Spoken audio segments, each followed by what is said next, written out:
Vamos a ver. Ahora ha salido un sonido a todos. Bueno, mi nombre es Joaquín Laseras, para aquellos que no me conozcan, y quería agradecerles en nombre de CENTIC, el Centro Tecnológico de las TIC de la región de Murcia, la asistencia a este segundo webinar de un ciclo que se enmarca dentro de nuestro proyecto de Observatorio y Vigilancia Tecnológica denominado Obsidio. Es un proyecto financiado por el Instituto de Fomento de la región de Murcia y está cofinanciado con fondos europeos FEDER.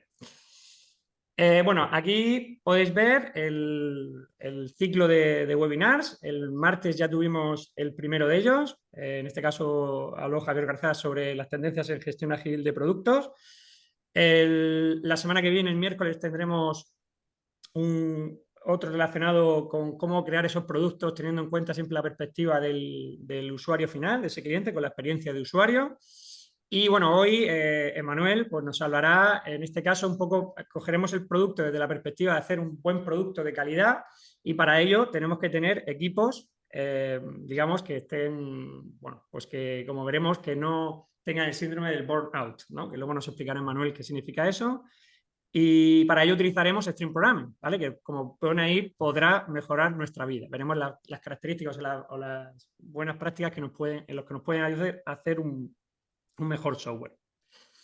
Bueno, y por último, acabaremos la semana que viene con una formación, un curso, en este caso sobre gestión del Product Owner al Product Manager, relacionado todo con la gestión ágil del producto, que será el jueves y viernes de la semana que viene. Bueno, comentar también que Centric, aparte de esto, formación, asesoramiento y demás, trabajamos también en varias líneas de investigación. De hecho, tenemos dos principales, una de industria 5.0, donde tenemos nuestro proyecto Ángeles, donde habla de nueva generación de equipamientos en el trabajo. Estamos trabajando ahí con el Centro Tecnológico del Mármol y ahí básicamente lo que hacemos, utilizamos tecnología de localización indoor, en este caso utilizando la tecnología ultra wideband. Para ello, bueno, tenemos aquí en el CENTIC un laboratorio demostrativo que, bueno, por supuesto, aquellos que podáis tener algo de interés, pues sería un placer pues, mostraros, ¿no?, de cómo funciona esta tecnología. Y luego tenemos otros dos proyectos, en este caso más relacionados con inteligencia artificial. Uno es el Compound AI, que este está relacionado con utilización de las técnicas de visión artificial dentro del fondo marino. Ahí trabajamos con el Centro Tecnológico del Naval.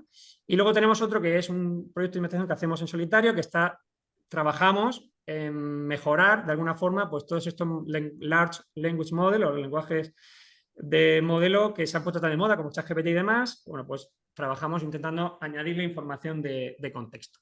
Y esto era un poco información que quería para que supierais un poco la línea que trabajamos. Pero bueno, vamos a lo que nos interesa hoy, a la presentación de Manuel, que hemos dicho, que nos va a hablar de cómo Stream Programming va a mejorar nuestra vida. Y bueno, deciros que Manuel comenzó su trayectoria desde los 16 años programando y bueno, luego en 2012, digamos que fue ya cuando se dedicó profesionalmente. Ha aportado su experiencia en diversas empresas, en empresas de producto, en startup y también en empresas de consultoría. Entonces, digamos que ha ejercido varios roles dentro de sus equipos, como Tech Lead, ha estado también como Tech Lead, es decir, que tiene mucha experiencia y estoy seguro de que la charla que nos va a contar hoy, lo que más mejor vamos a extraer va a ser precisamente aprovecharnos de todo ese conocimiento, ¿no?, que ha ido adquiriendo cuando ha estado en cada una de estas empresas. En la actualidad es Senior Craftsperson en Coderands, ahí sigue enfocado a mejorar como profesional. Y bueno, veréis, él mismo nos lo contará, pero su compromiso con la comunidad y de desarrolladores y demás, y con el código abierto, pues veréis que está muy latente en él. Y de hecho, bueno, pues prueba de ello, por ejemplo, que esté participando hoy en esta charla, en este webinar que organizamos desde Centric. Entonces, te doy las gracias, Emanuel, de antemano. Y bueno, pues ya te dejo paso por aquí. Vale. Ya deberías de poder ahora compartir. Perfecto. ¿Veis la pantalla? Estupendo. Vemos la pantalla perfectamente. Perfecto. En primer ¿Me lugar, desconecto yo agradecer. también? A ver. Vale. Y ya. Antes de Sí. nada, decirte, Joaquín, que muchísimas gracias por el espacio y por poder darme la oportunidad de hablar. A ti, A ti y a señor. Centric también, o sea, no solamente a ti. Y a todos los participantes que están en sus casas escuchando hoy la sesión de hoy y a los que lo van a ver en remoto a posteriori. Antes de nada, antes de empezar, siempre que empiezo este tipo de sesiones me gusta hacer una pregunta porque es bastante común que cuando yo hablo de cómo Extreme Programming podría ayudar a mejorar tu vida, bastante gente no suele saber qué es Extreme Programming. ¿Cuántos de los aquí presentes conocen Extreme Programming? Que levanten la mano en Zoom, si es posible. Uno, dos, bastante gente. Cinco, ocho, bastante gente, ¿vale? 7 de los participantes, está muy bien. ¿Vale? Porque normalmente cuando vengo a este tipo de eventos, lo que suele suceder realmente es que tengo que... La gente que suele venir suele pensar que Stream Programming es algo más parecido a esto. Es decir, algo salvaje y difícil de hacer, ¿no? Y nada más lejos de la realidad. Es decir, si veníais con estas expectativas a la sesión de hoy, esta no es, no es lo que vais a aprender. Y lo mismo también si esperabais que hoy de alguna forma se viese código, la idea de la charla de hoy no es esto, sino relacionar esto también un poco con el burnout. Para los que no sepáis qué es el burnout, también en castellano sería algo así como el estrés laboral, la traducción más o menos explicada. Y antes de nada, pues como bien ya me ha presentado anteriormente Joaquín, no voy a hacer mucho hincapié en ciertas cosas. Sí que me gusta trabajar con la comunidad, como bien ha dicho Joaquín. Soy coorganizador de 2 comunidades, la Software Crafters de Murcia y la Murcia Dev. Y también participo en proyectos open source, como por ejemplo Bash Unit, que bueno, es una herramienta para hacer testing en Bash. Si alguien tiene scripts en Bash y no los tiene testados, pues es una herramienta muy útil para eso. Una vez hecho esta pequeña introducción sobre mí, me gustaría empezar esta charla con una pequeña vuelta al pasado, para que la gente pueda entender de dónde nace esta charla. Hace ya unos años estaba trabajando en una empresa en la que el modelo de negocio era enviarle a los clientes, a empresas, surveys o encuestas para que sus equipos nos respondiesen cómo se encontraban. De esa forma poder entender la salud que tenían los equipos. Obviamente, si tenemos este contexto, también podemos entender que, bueno, posiblemente mis valores sean el feedback, la comunicación, que lo son, y la empresa hacía mucho match en la parte cultural conmigo, pero había 2 cosas en esa empresa que me echaban un poquito para atrás. ¿Qué cosas eran? Bueno, no tenían test automatizados y no separaban lo que era el despliegue del código de la liberación de las funcionalidades. Explicaré esto un poquito más en detalle para que tenga sentido con un ejemplo real. En esa empresa teníamos clientes grandes que tenían muchos equipos y se dio el caso de que la aplicación no rendía como debería y teníamos problemas de performance. O sea, que teníamos que de alguna manera mejorar cómo rendía la página. Para eso, el equipo habló y decidió tomar la decisión de crear un sistema de cachés. El sistema de cachés era algo complejo, que cambiaba estructuras de datos, se guardaba en base de datos. Teníamos 31 métricas y se tomó también una decisión que era crear una caché genérica para las 31 métricas. Con esta decisión de negocio, lo que se pidió es que la desarrolláramos en el menor tiempo posible porque había clientes que sufrían.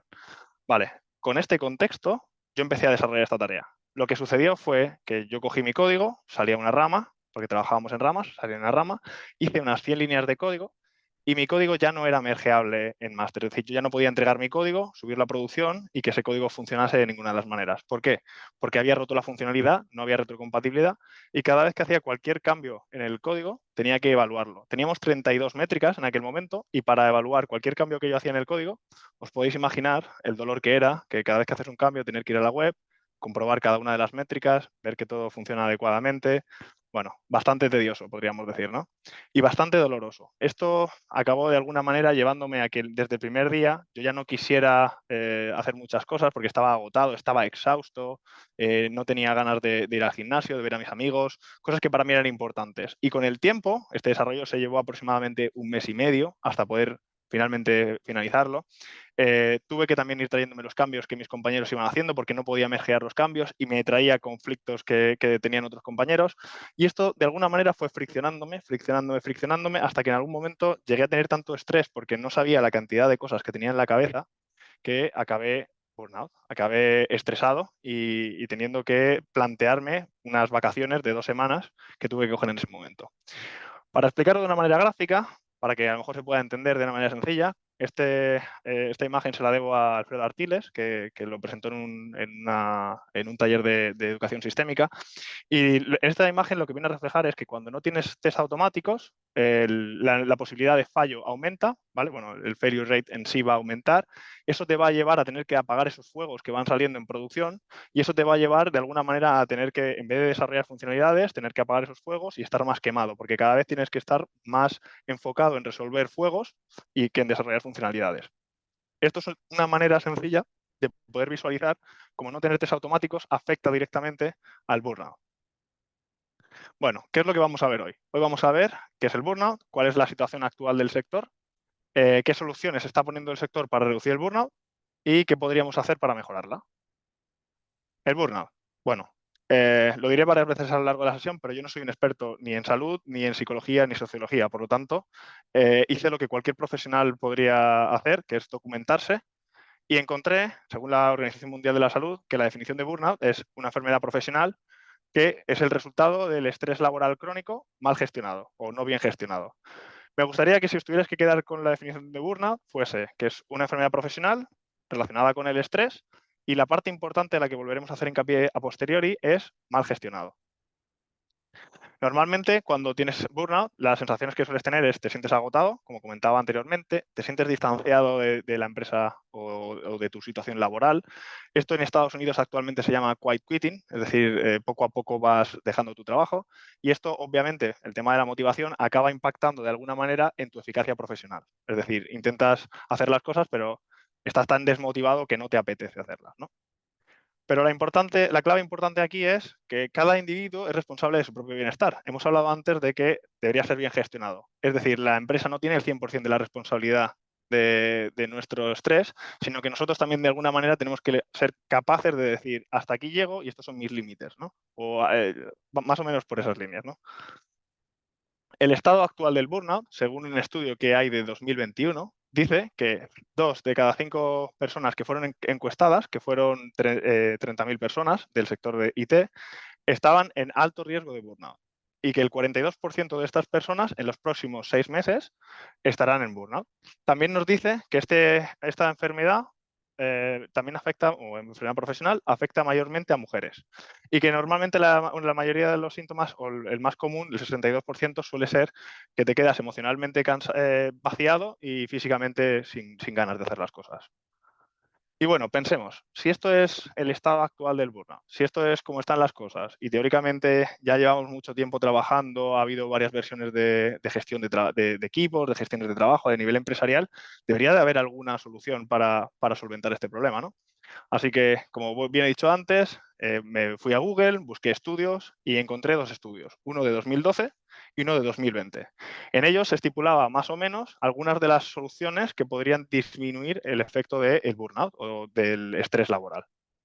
Esas opciones son tener un apoyo adecuado en situaciones críticas o cotidianas importantes. Esto quiere decir, de alguna forma, que estaría bien tener un espacio donde yo pueda pedir ayuda a mis compañeros y mis compañeros vean que esa ayuda necesita ser solucionada. Es decir, no me vean como una molestia, porque me piden ayuda, me molestan. Eso es una de las cosas que está diciendo este reporte. Otra de las cosas que también quiere decir es que tiene que ser crear un ambiente amigable y cooperativo. Es decir, queremos colaborar con nuestros compañeros de trabajo. También otra de las cosas que nos viene a decir es que los empleados, de alguna manera, deberían de poder influenciar en las condiciones de trabajo que tienen. De alguna manera, lo que esto quiere decir es que deberíamos de poder abrir el feedback, dar feedback en nuestro equipo, ser escuchados y todo lo que nosotros pensamos ser, de alguna manera, entendido por el resto de tus compañeros hasta cierto punto. No todas las opiniones son válidas, pero sí que por lo menos escuchadas, ¿no? A nivel organizacional deberíamos tener algún mecanismo de poder dar feedback. Por lo tanto, el feedback concluimos que es importante para nosotros. Y el tener un espacio colaborativo donde podamos comunicarnos de manera segura también lo es. El ratio entre proyecto o equipo debe ser ideal. ¿Qué quiere decir esto? Esto quiere decir algo así como si tengo un solo proyecto y tengo una sola persona trabajando en ese proyecto, a lo mejor el ratio no es ideal porque además es un riesgo para la empresa. Si esta persona se pone mala, ¿qué pasa con este proyecto? Nadie conoce nada de lo que se ha hecho.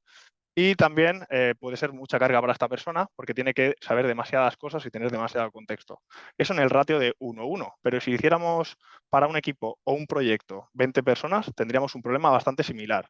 No en cuanto al riesgo, sino en cuanto a la comunicación. Si tenemos un equipo o para un proyecto de 20 personas, la comunicación tiene que ser mucho más eficaz y eficiente para que realmente el mismo mensaje llegue con la misma calidad que llegaría si fuera un equipo más pequeño. ¿Por qué? Porque los seres humanos tendemos a rellenar los huecos de lo que no entendemos con nuestra perspectiva o con lo que nosotros solemos pensar.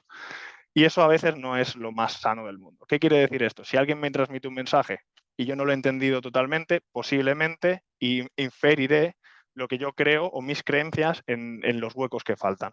Cuanto más grande es el equipo, más suele suceder esto y más difícil se convierte la comunicación. Y esto viene un poco por esas líneas. También está un poco relacionado con la ley de Conway, de la cual hablaremos un poco después. También habla un poco sobre tener un horario flexible y tener la posibilidad de trabajar en remoto. Esto viene por las líneas de tener un equilibrio entre tu vida personal y tu vida laboral. Al igual que también comentan que tener un seguro privado o un seguro o un ticket guardería podría ser algo interesante. ¿Por qué podría ser interesante? Pues obviamente si nos sentimos seguros fuera del trabajo, es decir, si sabemos que alguien va a cuidar de nuestro hijo o si me sucede algo van a cuidar de mí, pues muy posiblemente esté más focalizado y no tenga tanta preocupación externa, ¿no? Eh, Importante, como resumen, podríamos decir que hay dos grandes hábitos, ¿no? O que hay dos grandes pilares en este resumen. Tienes la parte en la que tienes que tener un equilibrio entre tu vida personal y tu vida laboral, y tienes la otra parte en la que te gustaría tener un espacio colaborativo donde puedas comunicarte correctamente, tener feedback y impactar en tu situación laboral, ¿no? En tu entorno. Entendiendo esto, pasamos a lo que viene siendo la teoría de Heisenberg y de Maslow, que bueno, son dos teorías que están de alguna forma relacionadas. La teoría de jerarquía de Maslow es mayormente sobre la que nos vamos a enfocar, pero tengo los factores de higiene de Heisenberg para poder hablar de qué tiene cada una de estas capas, ¿no? La teoría de jerarquía de Maslow va de abajo hacia arriba y quiere decir que si no tenemos la primera capa, la de fisiología, cubierta, no importa en nada la estima. Es decir, si no tengo un salario digno, que me aprecien y me digan lo bien que trabajo, no me va a valer de nada, porque no puedo comer y no, y no puedo vivir. Así que no es útil. ¿Y por qué digo que me gustaría enfocarnos en la parte de abajo? Porque realmente en la parte de abajo es lo que hace a un trabajador determinar si se va a quedar seguramente en una empresa o no. Y es ahí donde se encuentra el ratio de rotación, ¿no? Normalmente suele estar ahí el grosso de por qué la gente rota o se quema. Las soluciones que propone el sector. El sector propone algunas de soluciones que muchos de nosotros puede ser que conozcamos, como pueden ser horario flexible, la jornada laboral de 4 días, presupuestos de formación, seguros privados, suscripciones a gimnasio y trabajos en remoto. ¿Cuántos de los aquí presentes podrían decirme, si queréis podéis desmutearos si queréis, algunos de los factores que tienen en común? Tienen dos, spoiler, todos a la vez, ¿no? Vale, Lo pueden escribir en el chat si quieren. sí. Y si no, no pasa nada, ¿eh? O sea, no hay obligación de responder. Eh, si ves algo por el chat, me lo dices, Joaquín. Si no, continúo. De momento no se han atrevido. Vale, Sí. perfecto. Pues básicamente los dos factores que tienen en Ahora, común. aquí hay algo, ¿eh? Flex- Vale. flexibilidad y por aquí, bueno, en las preguntas, flexibilidad por aquí han dicho. Vale. Pues sí, la flexibilidad es una de ellas, pero va en relación eso sería en base a los beneficios que tenemos nosotros, pero las relaciones que yo veo de cara a una empresa son otras. De cara a una empresa, las relaciones que yo veo son, puedes poner un budget en ellas, es decir, puedes poner un presupuesto y medirlas, saber cuánto estás gastando y en qué lo estás gastando. Y la otra que tiene en común también podría ser que no requieren de un cambio cultural. Es decir, una empresa puede poner ese presupuesto, no hacer ningún cambio. Es decir, tenemos trabajadores en remoto, ponemos un presupuesto para comprar portátiles o comprar o pagar el internet, pero no tenemos una cultura de remoto. Es decir, la gente sigue yendo a la oficina y la gente en remoto sigue siendo ignorada. Conozco algunos casos de esto, de hecho, y creo que es interesante, ¿no? Que pueden tener estos factores en común. Pero pensemos un poco, todas estas cosas que estábamos poniendo aquí, ¿dónde impactarían realmente en la pirámide que hemos visto antes? Pues realmente impactaría mayoritariamente en el equilibrio entre tu vida personal y tu vida laboral. Si bien es cierto que si te ponen algún seguro guardería puede ser que impactes en la de seguridad, mayoritariamente las cosas que vas encontrando en el sector impactan solamente en el equilibrio. Entonces, pensemos en lo que sería el proceso de contratación de alguien o en el proceso en el que estamos buscando trabajo. Nosotros miramos una oferta de trabajo, miramos qué requiere, ¿no? Y aparte de mirar qué requiere, también miramos qué ofrece. Entonces, se ofrece algo que nos interesa, un perk, ¿no? Por ejemplo, digamos que soy un padre soltero y tengo un hijo pequeño. Entonces, me gustaría que mi hijo tuviera guardería. Llego, miro una oferta y ponen que tiene guardería. Pues posiblemente si yo paso ese proceso de selección y me quedo, lo que sucederá, bueno, lo que suele suceder en un proceso normal es lo que se suele llamar el honeymoon hangover effect, que en castellano sería algo así como la resaca de la luna de miel, el efecto de la resaca de luna de miel, que es algo así como que cuando entramos en una empresa nueva estamos súper contentos, súper alegres, nos parece todo, estamos muy motivados y con este tipo de cosas también nos sentimos más motivados todavía, porque pensamos que de alguna manera vamos a tener una buena calidad de vida. Y eso es cierto. Es decir, si yo soy, como he dicho antes en el caso anterior, un padre soltero al que le ofrecen guardería y yo busco estabilidad en mi vida, posiblemente eso me ayudará. Pero, ¿qué pasará si tengo un compañero que no se comunica bien conmigo o no me trata bien? Y es constante ese trato, vamos a decir, negativo. Pues obviamente, posiblemente yo me plantee irme. ¿Por qué? Porque me acabaré quemando. En algún momento no aguantaré más a mi compañero y lo mandaré a tomar por saco si hace falta. O, por lo contrario, me acabaré quemando y me acabaré yendo si es mi jefe, por ejemplo, ¿no? Entonces, aunque tengamos estas perks, no estamos cubiertos, o culturalmente hablando y sobre todo a niveles de lo que hacemos en nuestro día a día, no estamos poniendo ninguna solución. Normalmente la rotación suele ser cuando estás trabajando de 2 años y esto suele suceder antes de ese periodo de 2 años. Por eso yo creo que hay de alguna forma, o merece investigación, una relación entre el poco tiempo que normalmente estamos en nuestro trabajo con estas situaciones concretas. Y bueno, como he dicho antes, nos estaríamos dejando todo lo de crear un ambiente amigable, cooperativo, donde podamos hablar, tener feedback, toda esa parte la estamos obviando. Y estamos obviando impactar aquí. Y esto me hace recordar y pensar en el típico meme que dice que la gente no deja a las compañías, deja a sus managers. ¿Por qué la gente suele dejar a sus managers? Pues realmente porque si nos miramos bien, las empresas no han puesto ninguna solución aquí y normalmente todos aquellos que conozcan el síndrome de Peter conocen que la mayoría de la gente suele evolucionar hasta su mayor nivel de incompetencia. ¿Qué quiere decir esto? Si yo soy bueno técnicamente y se me da bien, lo más común suele ser que a mí me asciendan a llevar un equipo o hacer una serie de cosas, pero nadie me está enseñando cómo llevar a ese equipo. Por lo tanto, yo tendría que aprender de alguna manera cómo gestionar ahora cosas que antes no sabía cómo gestionar. Y la gente, ante el cambio, suele reaccionar de una manera bastante sencilla, que es o lo ignoramos o no lo aceptamos o lo que suele pasar en el 90% de los casos es que intentamos encontrar otras situaciones donde lo resolvamos nosotros de otra forma o en el pasado hayamos visto a alguien resolver esta situación. Es decir, repetimos lo que hemos visto que funciona de alguna manera. Bueno, y ahora llega la parte interesante. ¿Cómo podría Stream Programming ayudar? He visto que ya hay bastante gente que conoce Stream Programming desde el principio, 7 personas de los 21 que somos ahora mismo. Así que voy a hacer una pequeña introducción para la gente que no conozca Stream Programming. Y bueno, Stream Programming es una metodología Agile.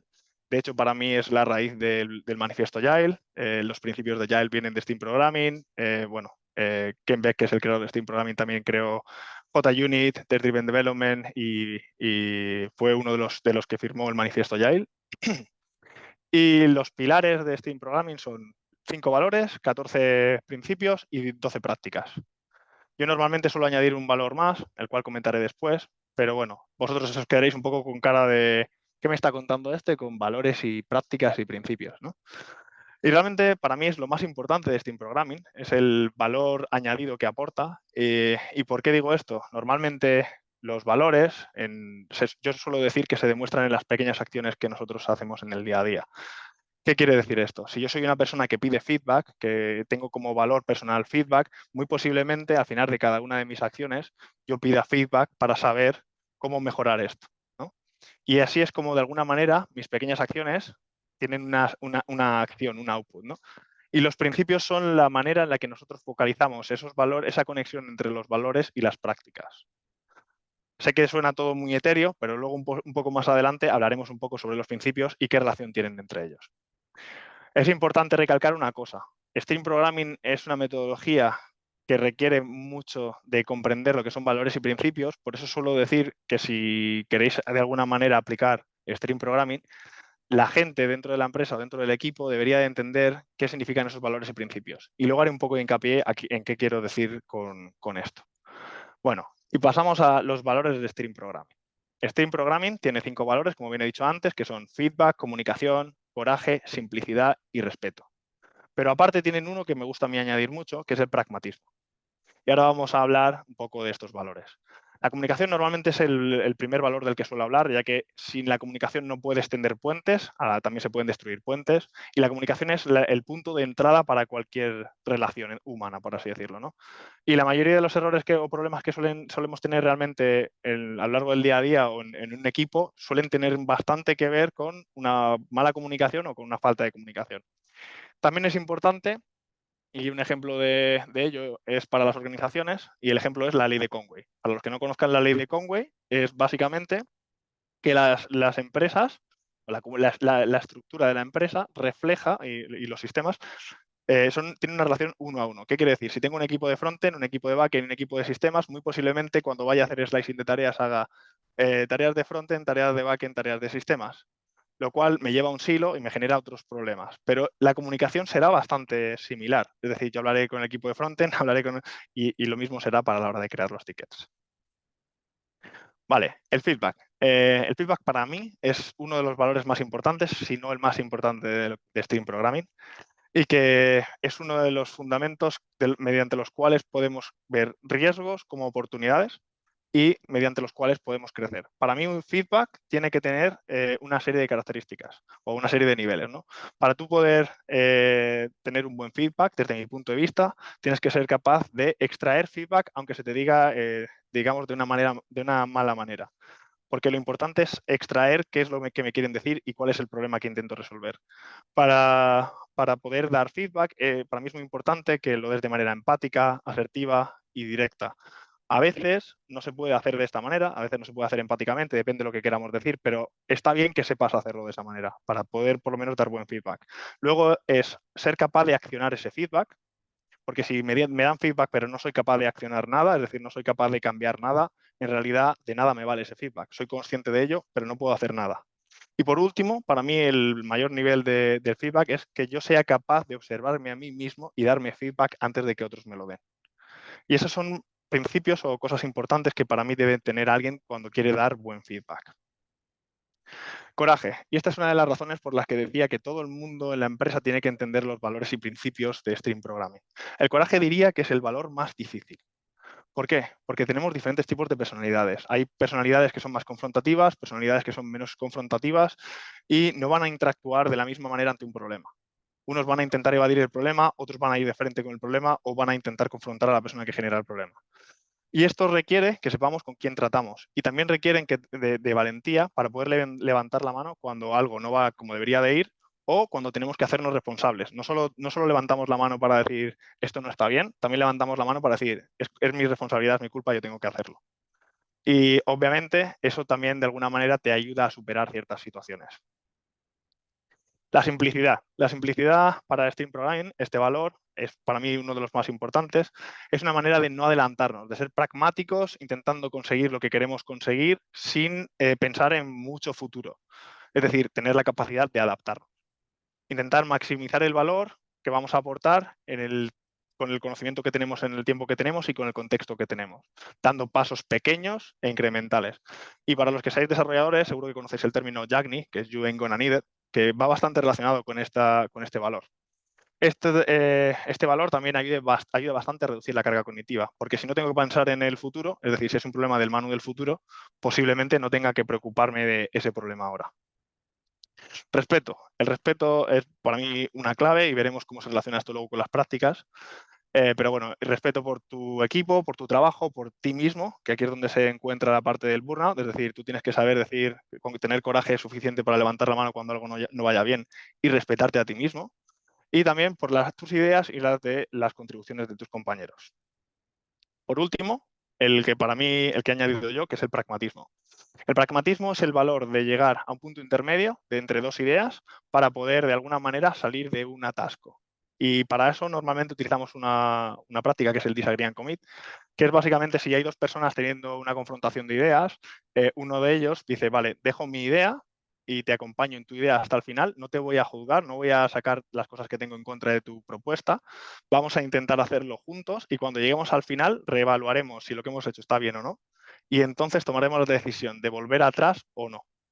pero no voy a estar criticándolo. Esto ayuda a que no tengas una lucha de egos, es decir, que alguien tenga una opinión y tenga que ser su opinión. Y ayuda a poder avanzar y no quedarte bloqueado en esos momentos importantes en los que muchas veces pues, nos quedamos debatiendo sobre si tabs o espacios o si cosas no tan importantes, ¿no? Vale, principios. Los principios de Steam Programming, como he dicho antes, son 14. Tenemos humanidad, como he dicho antes, Steam Programming es la raíz para mí de Agile y como podéis ver, uno de sus principios es la humanidad. Tenéis cosas como la mejora, la diversidad, la calidad, el aceptar responsabilidad, reflejarlo, el flow, el beneficio mutuo, el fallo, la economía, la redundancia. Aquí hay bastantes de ellos. Pero vosotros os preguntaréis, ¿cómo puedo saber si esto de alguna manera está relacionado con lo que hago? Pues mirad, nosotros trabajamos con humanos, por lo tanto tenemos que entender que no todos tenemos buenos días, que la comunicación debe ser efectiva, que tenemos que trabajamos con gente y no con máquinas. Tenemos que entender de la economía, por ejemplo, que si la empresa no genera ningún beneficio, nosotros no comemos. Por lo tanto, tenemos que focalizarnos en intentar maximizar el retorno de inversión. Otro punto, por ejemplo, es si no fallamos, no podemos aprender de nuestros errores. Entonces, tenemos que de alguna manera entender el fallo como algo normal. Tenemos que ser capaces de convertir riesgos en oportunidades. Y tenemos que ser capaces también de dar pasos pequeños para poder sentir la sensación de accomplishment, que no sé cómo sería en castellano, perdonadme por el anglicismo, pero no sabría cómo decirlo en castellano. Y ahora pasamos un poco a la parte de prácticas. Y antes de nada, disclaimer. No quiero o no me gustaría que la idea de esta charla fuese o os quedaseis con que tenéis que aplicar las prácticas de Steam Programming. Steam Programming tiene muchas prácticas, tiene 12 y puedes hacer perfectamente Steam Programming sin aplicar las prácticas o algunas de ellas. La idea de la charla en realidad es que veáis cómo se relacionan los valores, los principios con las prácticas y cómo ellos podrían ayudarnos a mejorar nuestro burnout. Las prácticas de Stream Programming son Pair Programming, TDD, bueno, Test First o TDD, dependiendo de la versión del libro de Stream Programming que te hayas leído, Continuous Integration, Small Short Releases, Simple Design, Collective Code Ownership, Code Standards, Refactoring, Metaphors, 40 horas a la semana. Si os fijáis bien en las prácticas de Steam Programming ya tenemos una jornada laboral de 40 horas, por lo tanto, a la gente de alguna forma, ya cuando escribió Steam Programming allá en 1996, cuando empezó a utilizarse, ya les importaba la salud del equipo. Otra cosa que también está muy bien es el on-site customer, que es una manera de intentar romper las barreras entre negocio y desarrollo para intentar trabajar en conjunto y en colaboración, que es un poco también lo que estábamos escuchando anteriormente cuando escuchábamos los beneficios o lo que podría hacer que redujese el burnout. También algo del Collective Code Ownership, en donde ya no es responsable uno, sino que todos somos responsables del trabajo que hacemos. Y todo esto, si os dais cuenta, estas prácticas de alguna manera están relacionadas con lo que estábamos hablando antes. Pero ahora vamos a hablar solamente de unas cuantas de ellas porque estas son muchas y no nos daría tiempo. Así que voy a poner el foco en Pair Programming, Test Driven Development, Continuous Integration y, bueno, Short Small Releases que he unido un poco con Simple Design, ¿vale? Por así decirlo, lo he llamado desarrollo iterativo incremental. Bueno, Pair Programming. ¿Cuántos de los que están en la sala, y pueden levantar la mano si queréis, habéis utilizado Pair Programming anteriormente o habéis trabajado con él? ¿Vale? ¿6 manos? ¿7? ¿8? Vale, bastante gente, bien. Perfecto. Vamos a hacer una definición para el resto de personas que no conozcan lo que es la práctica de Pair Programming.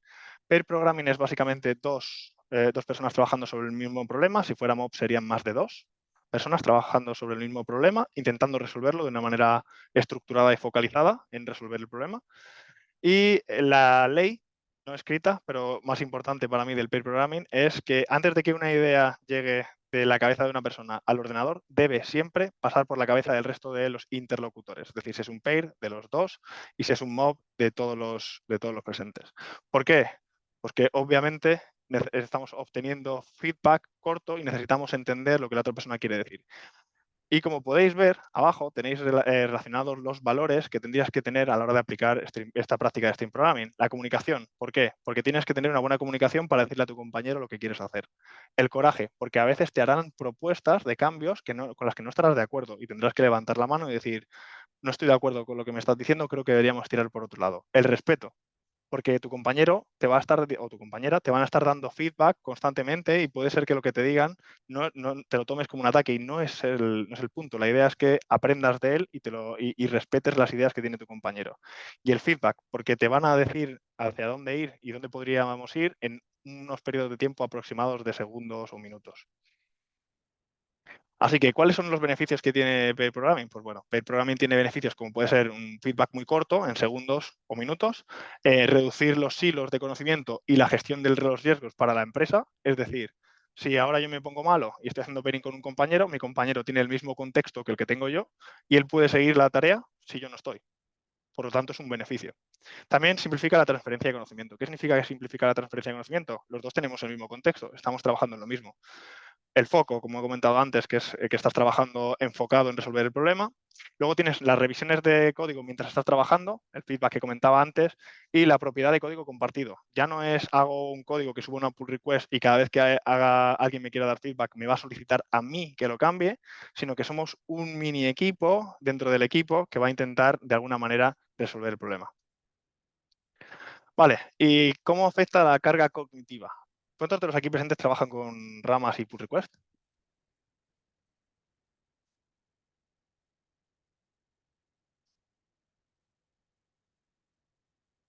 Seis, vale, 7, 6, vale, bastante gente de los por lo menos activos.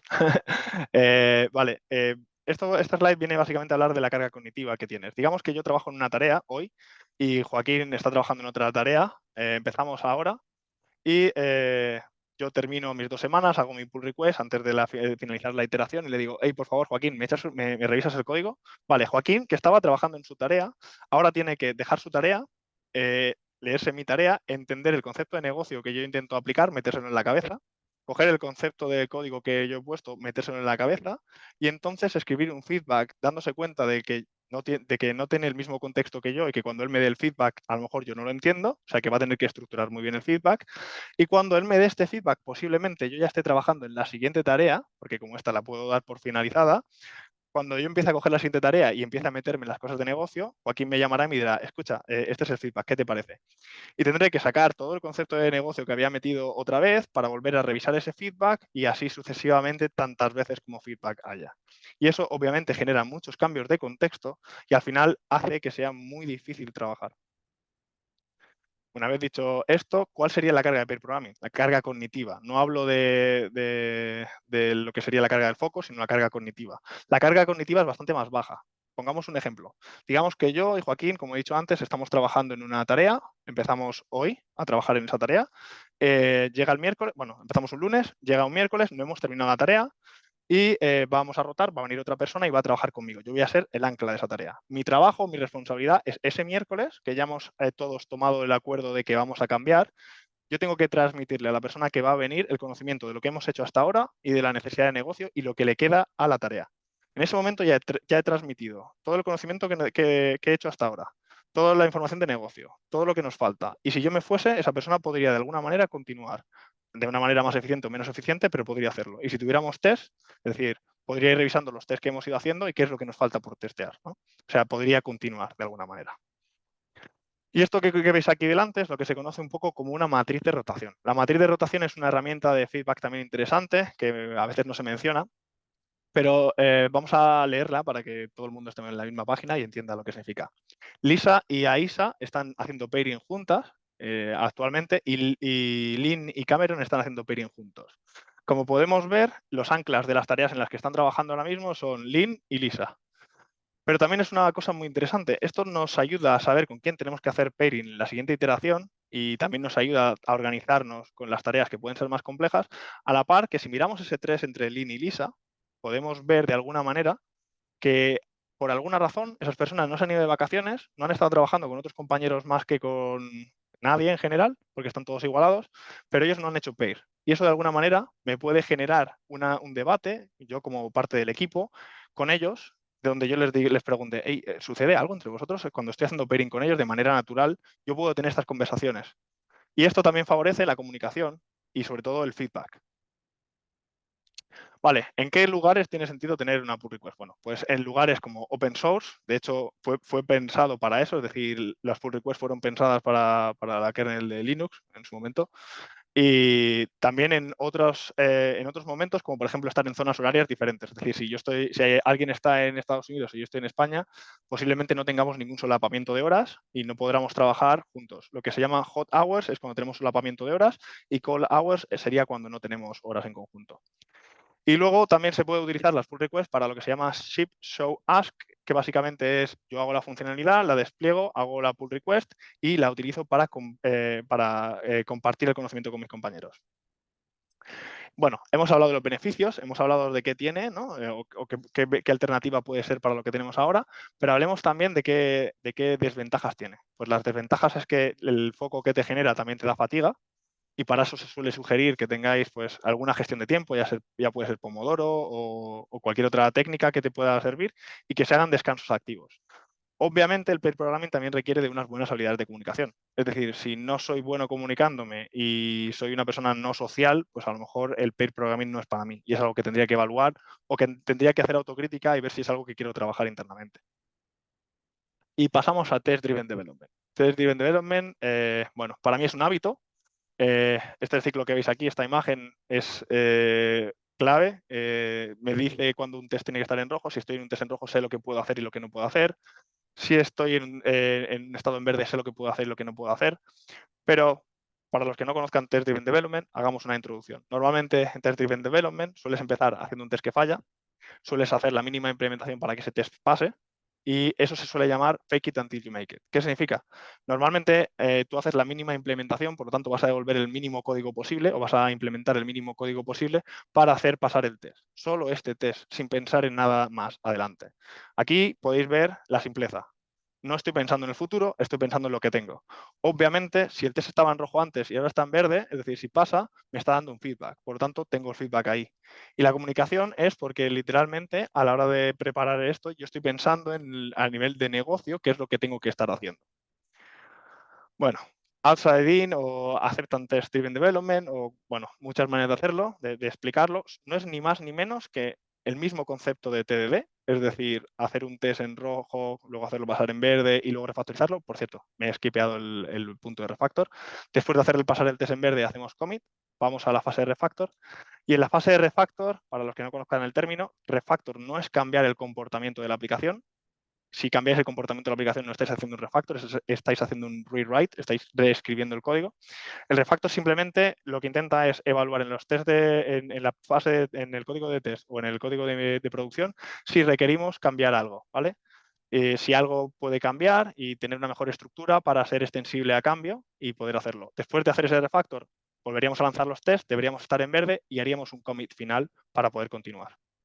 Obviamente, cuando estamos en verde y hacemos el commit, que vemos en mitad de la imagen, ya podríamos irnos a nuestra casa, el test hasta ahí estaría pasando y cualquier persona podría continuar sabiendo hasta dónde está implementado.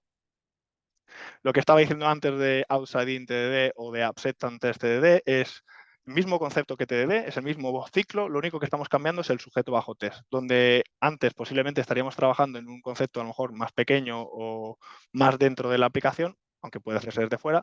En el concepto de test de aceptación o de test de outside-in, estaríamos haciendo un test de comportamiento completo, donde estaríamos probando todas las posibilidades y causísticas de nuestro caso de uso.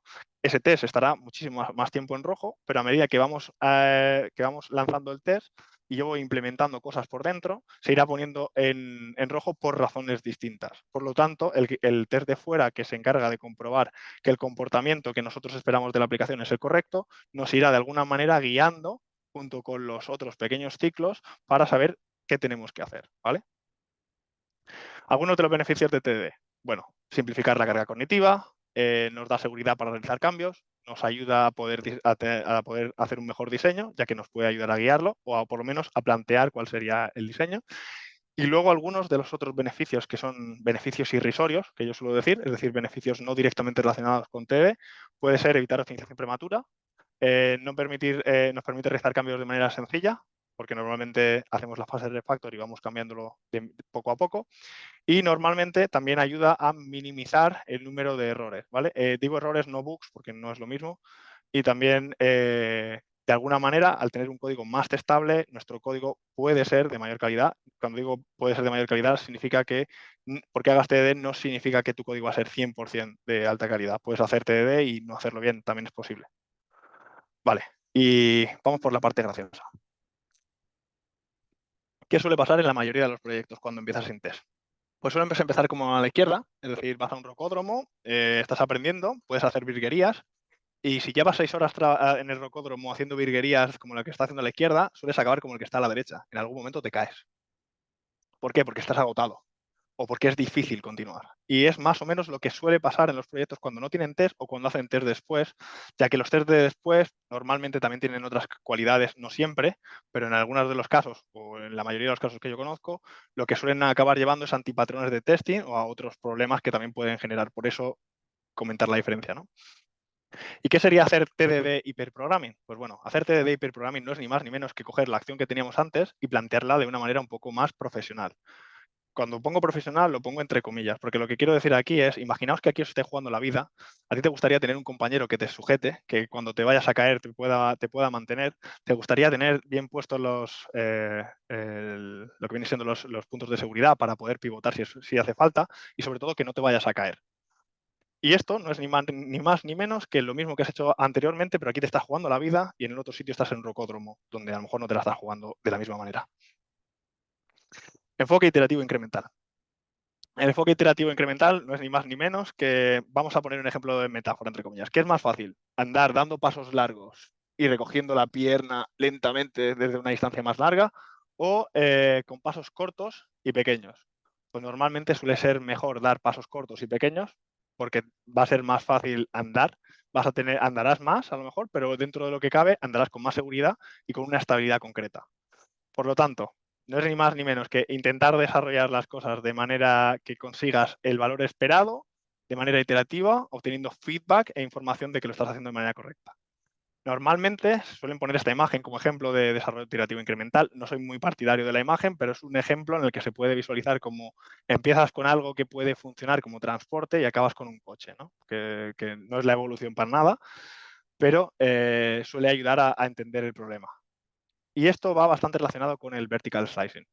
Antes comentaba el ejemplo de los equipos de frontend, backend y sistemas, y aquí viene un poco algo parecido. Cuando tú vas a hacer un slicing de tareas, a ti, al usuario final, es decir, a la persona que va a utilizar tu aplicación, no le importa si está el frontend hecho entero o si está el backend hecho entero, le interesa que la funcionalidad que va a utilizar funcione completamente. ¿Qué quiere decir esto? Hace un tiempo yo fui a un workshop donde hablaban sobre cómo utilizar arquitectura hexagonal en el frontend para resolver que cuando el backend hiciera cambios, ellos pudieran de alguna manera reaccionar de mejor forma o de manera más ágil.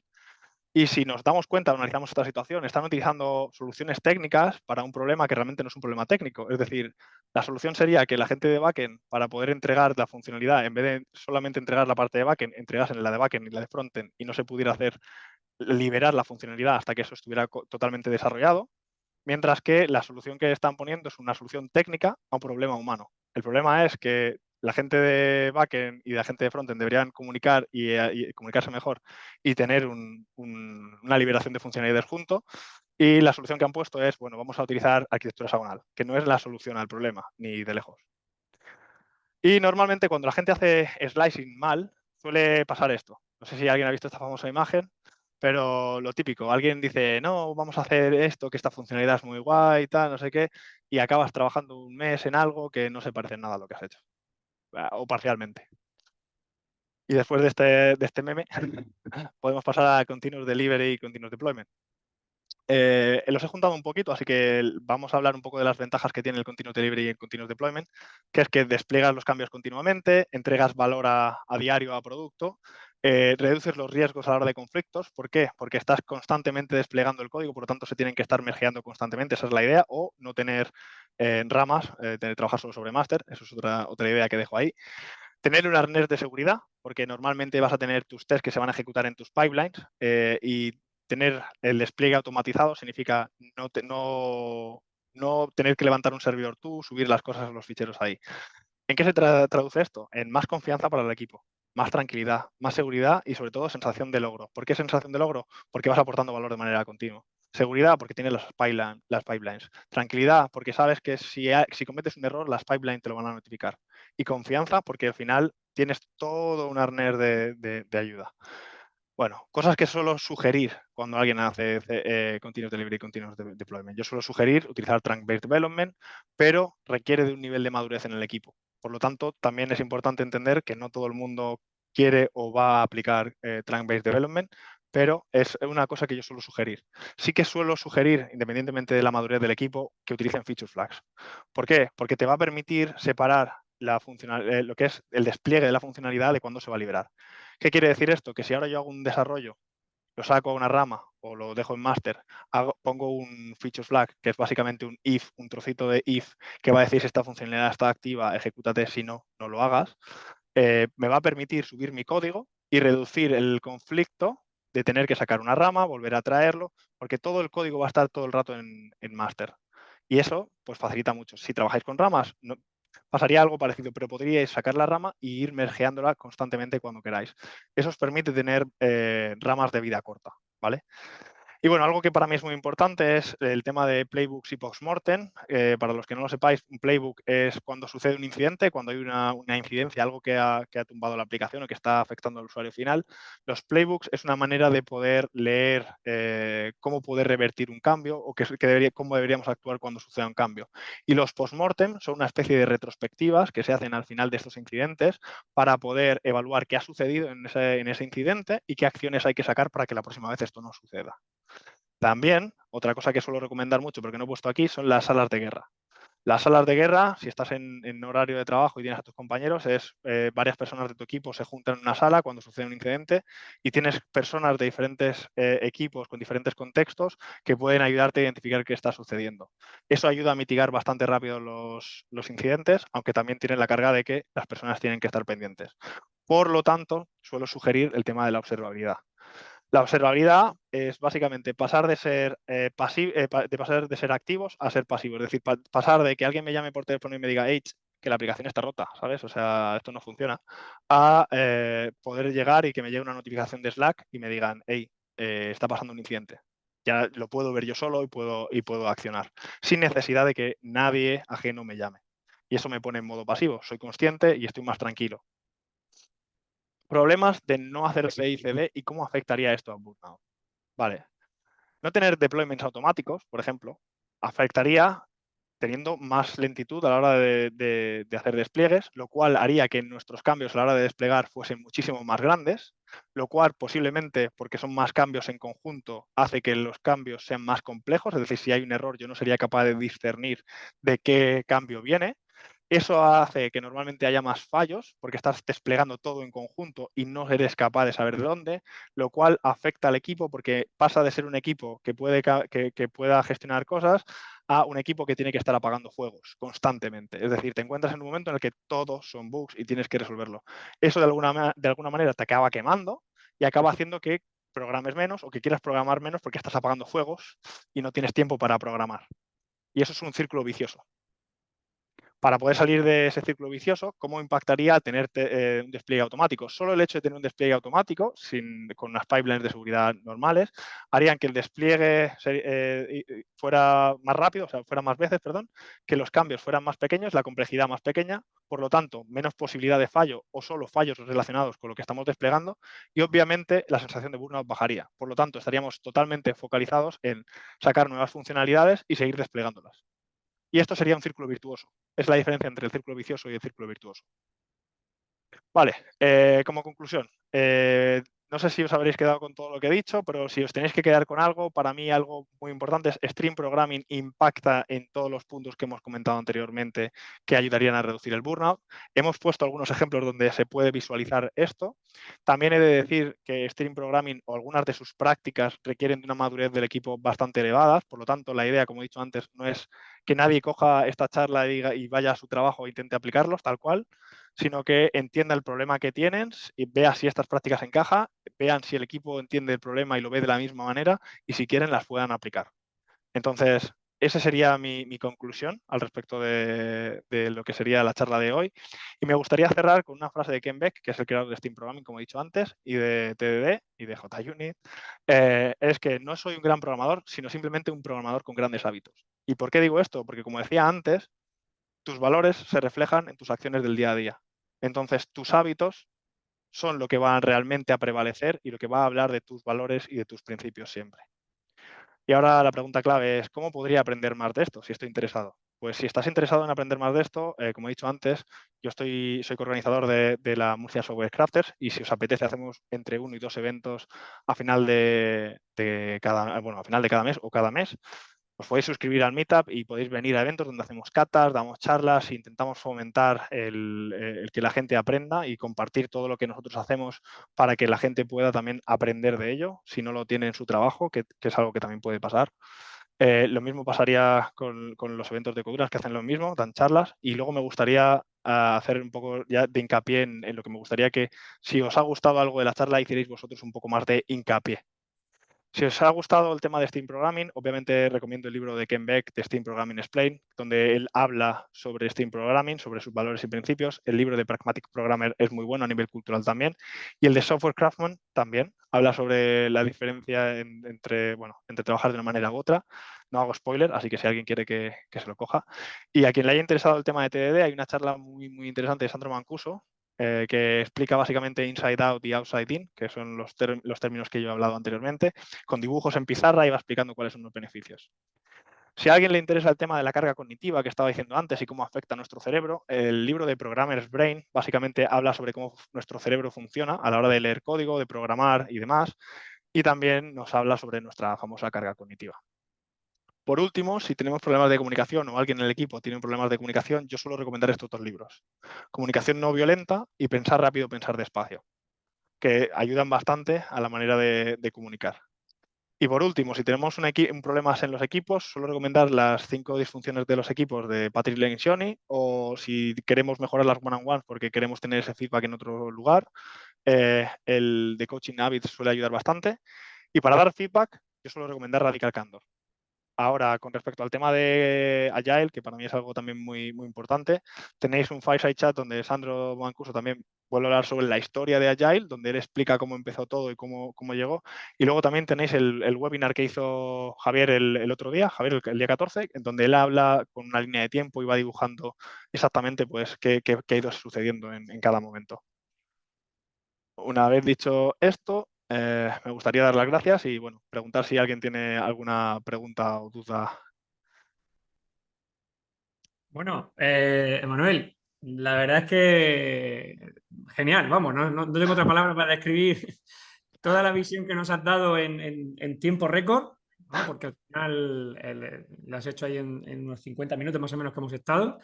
Nos has dado la visión y nos has dado también o sea, técnicas, o sea, el problema, las técnicas y luego incluso los libros donde podemos profundizar, ¿no? O sea, con lo cual yo creo que genial toda la charla.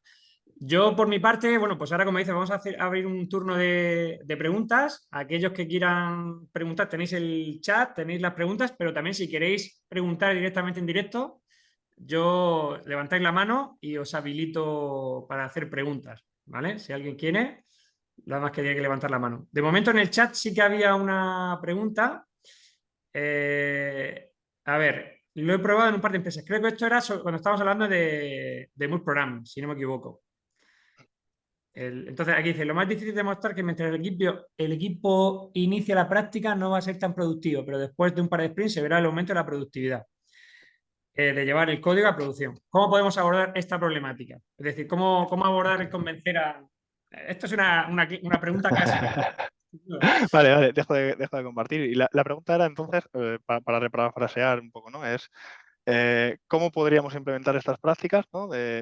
O convencer, porque es diferente convencer de cómo podríamos aplicarla. ¿Es cómo podríamos aplicarla? Yo O... creo que entiendo que dice que la práctica luego se verá que son más productivos, pero ¿cómo podemos empezar a abordarlo? O sea, ¿cómo podemos convencer que Vale, con esta práctica lo vamos a conseguir? Digamos. primero es para mí muy importante que la gente vea el... eh, vale, dice Raúl que si le das paso lo dice directamente. Ah, perfecto. Pues Raúl. ¿Puedes levantar la mano, Raúl? Ah, bueno, aquí está. Permitir hablar a Raúl. Ay, para ahora le he dado a... Ahora, ya está. Raúl, te debería dejar hablar ya. Hola, Hola. Muy buenas, Raúl. ¿qué tal? Hola, Emanuel, ¿qué tal? Buenas noches. Vale, me refería precisamente a que, bueno, yo he probado el pair programming en un par de empresas, da muy buenos resultados, pero claro, cuando lo haces una o dos veces solamente, los resultados son positivos porque no da tantas vueltas la feature y al final llega a producción mucho más rápido. O sea, mucho más rápido me refiero a que no da tantas vueltas. Sin embargo, el tiempo de desarrollo eh, lo toman en cuenta en el doble del tiempo los que son los líderes técnicos. Por ejemplo, si tú y yo estamos haciendo una feature y la sacamos en 3 días, Mm. para ellos representa una carga de trabajo de 6 días porque realmente fueron dos desarrolladores que lo estaban haciendo y no le ven el lado positivo a eso. Yo lo intenté probar, fue mucho más sencillo llegar a producción y de todas maneras no fui capaz de convencer a las personas que podían llegar a tomar la decisión de implementarlo realmente en el equipo. Entonces, mi pregunta es, si lo pruebas y aún así no se toman el tiempo de analizarlo o de evaluarlo o de leerse uno de los libros que tú has recomendado y me has recomendado a mí también, ¿cómo puedes tú abordar esa problemática que al final tienes los conocimientos, el equipo es maduro y sin embargo no puedes llevar el Extreme Programming porque las personas que toman esa decisión no lo comparten o simplemente piensan que es mucho más costoso a dos personas estar dedicándose solo a una feature y demás? Son preguntas que me han hecho para poderlo hacer y simplemente no he sabido Vale. Si cómo me coger dejas, la sartén por el mango, ¿sabes lo que quiero decir? claro, si quieres te doy mi visión. Primero, como he dicho antes, para mí es un cambio cultural. El hecho de que estén midiendo el tiempo en vez del el valor que aporta lo que vosotros estáis entregando, dice bastante de la cultura en líneas generales. Entonces, Mm. ¿qué quiero decir esto? Si ellos no ven valor en lo que tú estás, en el problema que tú sí ves, pero que ellos no ven, vas a tener un debate en el que tú vas a estar viendo manzanas y ellos van a estar viendo melones. Entonces, no hay mucho de qué hablar, estáis hablando de cosas totalmente diferentes y no van a haber una relación. Es aquí también donde he dicho que para poder intentar aplicar Stream Programming, todo el mundo tiene que ver el valor, no a las prácticas, sino a los problemas que intentamos resolver y por lo menos tener en la cabeza la posibilidad de estar abiertos al cambio, que es una de las cosas que he comentado antes, que la gente normalmente suele no actuar suele actuar o rechazando el cambio o no reaccionando bien al cambio, o la otra alternativa es que hagan lo que han visto que se hace hasta normalmente para resolver el mismo problema, la famosa cargo oculto, ¿no? Entonces, mi consejo es, tú tienes que ser, como he dicho antes, tú tienes que ser responsable de tu bienestar. Si eso es un problema que tú ves y es importante para ti, uy, perdón, No, si es lo importante siento, para, soy yo, ya me silencio. ay, perdón. Si es importante para ti y es un problema que tú ves, en líneas generales te diría que si para la empresa no lo es y ellos no ven el problema, el equipo no ve el problema, la gente no ve el problema y para ti lo es y no te sientes cómodo, tomes la decisión que tengas que tomar porque al final ahí es donde tienes que tomar tú la responsabilidad. Ahora, si consigues hablar del problema y focalizar el punto en el problema y el equipo se queja de ello, entonces tendrás más posibilidades de resolver este problema vamos a decir, en conjunto. Porque si digamos que salen retros, ¿no? O sea, hay problemas que salen repetidamente en retros a veces, pues si sale repetidamente, tú puedes plasmar ese problema y decir, hey, vamos a probar, no hables de pair programming, no hables de la práctica en sí, habla de vamos a probar a trabajar juntos cuando tengamos estos problemas. Y vas viendo si funciona, vas evaluando, si la gente se siente cómoda, vas tanteando a la gente y entonces, al final, cuando ya haya llevado tiempo y tantees y veas si ellos están contentos con lo que están haciendo o no, entonces lo puedes sugerir. Pero es un proceso bastante más largo. Por eso también decía de que querer aplicar estas cosas son normalmente cosas a largo plazo y requieren de bastante trabajo. No es como llego y las aplico y ya está y funciona. O me he leído este libro, voy a aplicarlo y ya está. Vale, muchas gracias, muchas gracias. No, Sí, pero realmente lo intenté por meses, pero no lo conseguí.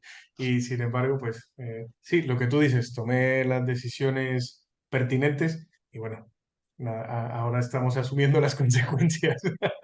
Pero todo es para bien, todo es para bien. Y nada, vale. muchas gracias. Muchas gracias a ti, Raúl, por la pregunta.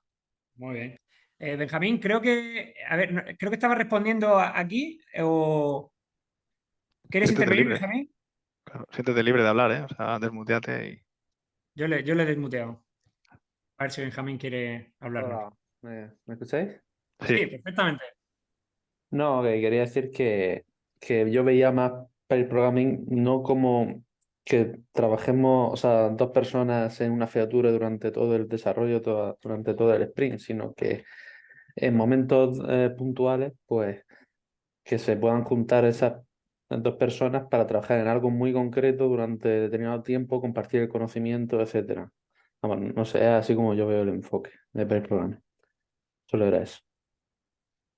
muchas gracias, Benjamín. Es una manera de aplicarlo en líneas generales y, a ver, no hay nada escrito sobre cómo se tiene que hacer, puedes hacerlo de una manera o de otra. Siempre también para mí es muy importante entender el contexto del equipo. Yo no tengo el contexto del equipo, así que no podría decir si eso está bien o mal.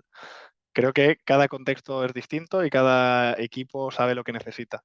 Entonces, si vuestro equipo funciona hacer pairing así, perfecto. Esa es una manera de hacerlo y hay otras maneras. En líneas generales, lo que funcione para el equipo es para mí la manera de funcionar. Sin duda, esa es la clave. Ahí está. Bueno, ¿alguna pregunta más? ¿Duda que tengáis por ahí? Yo, mientras que se animan, yo preguntarte también, porque bueno, yo, básicamente lo que te he dicho, que has dado una visión, lo has dicho, lo has contado súper rápido, pero esto, como tú has dicho, tiene muchísima amiga, todo lo que has contado aquí, pero la verdad que tal y como lo cuentas parece hasta sencillo, ¿eh? O sea, dice, bueno, pues vamos, como dice, vamos a ponernos a hacerlo ya, ¿no? A ver, yo de las cosas que has contado, bueno, la que yo también he trabajado mucho es la parte de feedback, ¿no? Esa la has puesto para que como la has remarcado como fundamental, y yo también estoy de acuerdo contigo que eso es fundamental. Y bueno, yo lo único que querría era, pues ya de tu experiencia que has tenido y demás, que nos cuentes qué técnicas se suele utilizar para todo este tema del feedback, ¿no? Y anécdotas que hayas podido tener ahí, porque bueno, yo me he peleado muchas veces con estos temas y bueno, pues voy aprendiendo, ¿no? Pero siempre saber la experiencia de otra gente, pues para mí es muy, muy importante, ¿no? Entonces, pues que nos cuentes si hay alguna técnica que has utilizado o las que más útiles han sido, ¿tú crees? Como Vale, siempre muy hay que buena. adaptarlo, como tú dices, cada empresa es Ah, una, pero bueno, porque nos cuentes un poco ahí. correcto, pero a mí me gusta mucho mezclar los valores también y aquí yo siempre suelo mezclarlo con el pragmatismo, como decías tú, para adaptarme al contexto. Entonces, depende del contexto. Las prácticas que normalmente suelo utilizar para el tema de feedback, si es para darlo, normalmente lo primero que hago es tomo la temperatura antes de hablar, es decir, voy evaluando cómo reacciona la gente, qué tipo de persona es.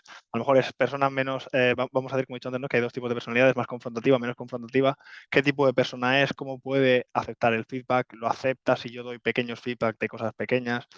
Para ver lo receptivo o no que es. Y una vez ya tengo más o menos esa temperatura tomada, entre comillas, es cuando yo tomo la decisión de encauzar la manera de dar feedback. Por ejemplo, si estás en una situación complicada donde tienes a un compañero con el que te cuesta comunicarte, que yo he estado en esa situación, lo que tú normalmente sueles hacer, sobre todo para evitar el burnout, es elegir tus batallas. Si es una persona, por ejemplo, muy confrontativa y tiene una manera de hablar muy complicada y tú trabajas con esa persona directamente y hacéis pairing, por ejemplo, es algo que desgasta mucho. Para poder evitar eso, lo que tú acabas haciendo es utilizar estrategias. ¿Qué estrategias? La primera que yo suelo utilizar es elijo mis batallas. Solo cosas importantes. No quiero conflicto. Entonces, el que tiene que cambiar el mood soy yo. Yo a lo mejor que es una persona más de decir las cosas a la cara, en este contexto tengo que dejar de decir las cosas a la cara, elegir qué cosas decir y entonces decirlas, pero eso requiere, como decía antes, de que me observe. Porque obviamente también significa que de alguna manera estoy cambiando mi manera de interactuar y eso puede de alguna manera también repercutir en mi persona y en mi personalidad y en cómo yo interactúo. Ese es un caso complicado, ¿no? En otros casos que son bastante más sencillos, yo suelo ser bastante más directo, abierto y suelo decir lo que pienso, mayoritariamente, pero sí suelo buscar los espacios y suelo utilizar mucho el pairing para poder utilizar esto. ¿Qué quiero decir? El pairing es una muy buena herramienta para poder dar feedback. Si tú quieres comentar un tema con un compañero y es un tema que pueda, o tienes un tema de equipo, por así decirlo, que está sucediendo y quieres ir tanteando el resto del equipo, el pairing te va a hacer rotar y vas a poder medir a todos los demás qué piensan. y vas a poder entender el contexto de cada uno de ellos y decir, vale, esto no tiene sentido. Y el pairing es una herramienta que también ayuda mucho a poder mover al equipo de una manera si es necesario. Entonces, esas son mis estrategias y sobre todo otra de las que suelo aplicar mucho es una frase que dijo un amigo mío hace no mucho, que es, tenemos una boca y 2 orejas, utilicémosla en proporción. Muy bien, muy bien. Perfecto, perfecto. Muy bien, bueno, pues no sé si tenemos alguna pregunta más por aquí. Parece que los conceptos han quedado claros. Manuel, Sí, parece, espero.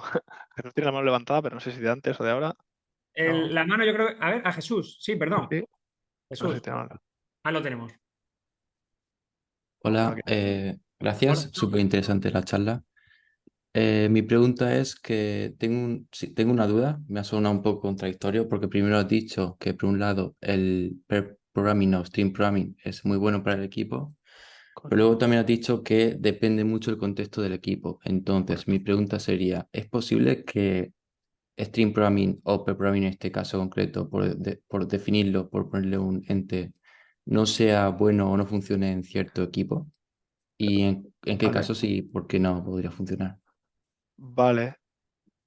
Es muy buena pregunta y lo que yo voy a hacer en este caso con la pregunta sería responder primero a cuál es el problema que queremos resolver. Es decir, porque tú aplicas pair programming porque tienes un problema. Es un problema de que tenemos riesgo en la empresa, es un problema de que necesitamos transferir la comunicación. Si ese es el problema y el equipo decide utilizar esa práctica, podría funcionar perfectamente. Ahora, donde no puede funcionar es, imagínate que tienes compañeros que no saben dar feedback, que no saben comunicarse y tú quieres por fuerza aplicar el pair programming, ¿no? Porque piensas que es la práctica que podría ayudarte. El contexto no te ayuda. La situación que tienes actualmente, la gente no entiende el problema que tú intentas resolver.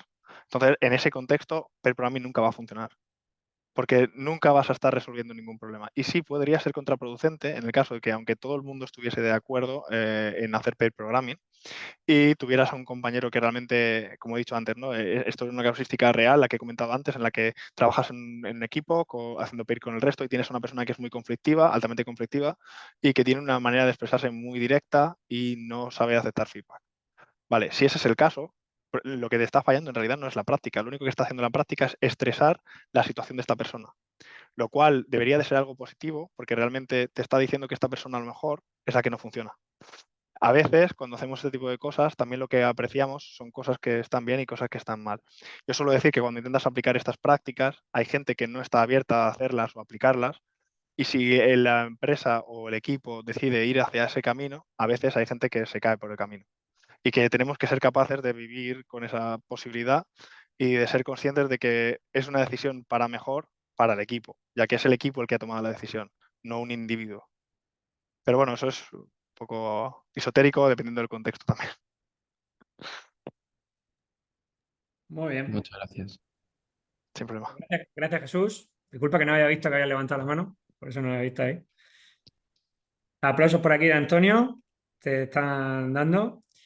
Bueno, pues nada, yo, si no tenéis ninguna cuestión más, yo creo que, bueno, aquí ya está la gente celebrando, que estoy viendo aquí por el chat.